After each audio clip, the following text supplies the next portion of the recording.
So what did you get done in the past year where you're like, all right, yo, I'm pumped about that? Working with Dreamville twice was like ridiculous for me. Oh, you went back after I had seen you? After, yes, you see me, I went back to Atlanta. Because you were there for that initial golden ticket phase. Mm-hmm. And then we came back, and then we went back to Atlanta in June, and then we went to Dreamville. Well, we did a camp with Dreamville for Luke. Luke's he's the upcoming one, but he's really good at what he does. So he went back. He had Lute, Lute. Yes, and what song was he on the collab tape? The first one, Under the Sun. Under the Sun. Mm-hmm. Nobody under the sun. Got him. Yeah. Got him. And he had it was that one. I think he was on Sleep Deprived as well. I think he was on one more. But Sleep Deprived was like my favorite song out of that. That was him, Omen, and Davion. And I had worked with Davion as well. We dropped the record together later that year. And it was just dope being part of like that whole process and like seeing the relationships that we have just like grow.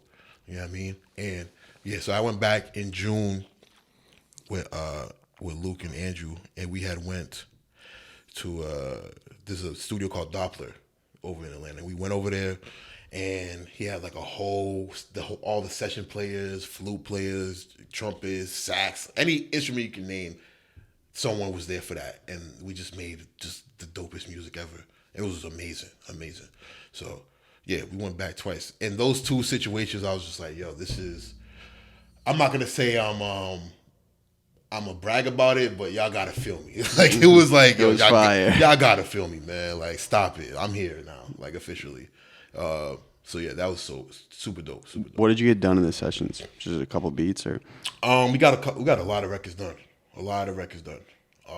With vocals on it. Yes, and it was just more like the thing about me is like I'm always about like the person first. Like the music always like is here, but when I'm working with artists, especially people that I really, really like, I always want to get to know them first before we make music because it's like super important. I don't want to be that guy that comes into the studio and then I'm just like, hey, how you doing? And then just plays beats. And then I'm trying to, we come in, we talk, we eat food, we laugh, we cry, all that extra shit. And then we make music because that's all those emotions that we have will spill out into the music and it'll just make classics. When was the last time you were just bawling your eyes out in the studio? During the sessions, me and Ron Gilmore. Ron Gilmore is like one of the best producers in the world, and he's Dreamville's like main producer. Me and him were making a record, and before that, I got a lot of stories from that. If we can get into it, but before we even started making music, I walked into into the studio that he was in, and he was just like smoking, just vibing out.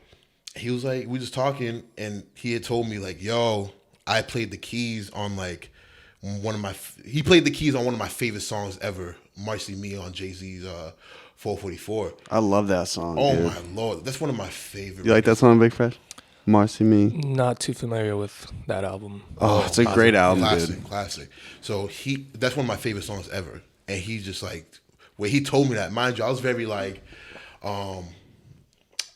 above the influence. So I was just very like, I was happy to be here, and then he told me that, and I was like, wow. And then right after that, we started making music, and I was just like, as he was like creating the record, I just like put my head down, had a little tear. Oh man, you were just like. Oh, tear of joy. Oh my God, tears of joy. I was like, yo, I'm really here. Like my favorite producer ever. Like super crazy. So yeah, that was the time I was like, yo, that's fire. At that moment, I think that clicked on me. Like, yo, Rick, this is what you want to do for sure. Because that feeling of like, it's just so. It's like overflowing with joy. So I was like, yeah, this is what I'm gonna do forever for sure. Wow. Yeah, man, it's dope. What else came from the sessions?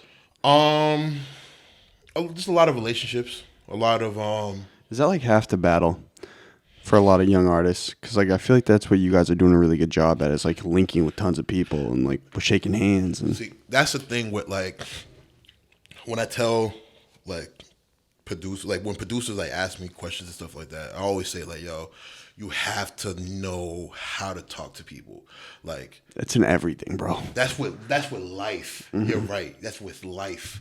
You need to know how to use your voice to get you to new places. You have to, because there's only so much I can do with music. There's only so much. Like I can play you beats, I can play you music all day, but if I can't vocalize like ideas with you, if I can't bounce ideas back and forth with you, what's the point?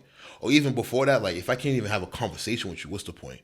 Like it's so crazy. Like I see people like, and for me, like talking was like always part of me. Like I'm very social, like when I want to be. But it's so funny seeing like people like trying to figure out how to talk, because you could talk to people, but there's like a way to do it naturally and just do it like just organically, rather than, hey bro, how you doing? Oh, you're Conor. Here's my Instagram. Follow me, man. Hit me in the DM, big dog. Let's link. Let's build. It's like Let's build. I'll see that and be like, Goals. God damn, man, stop.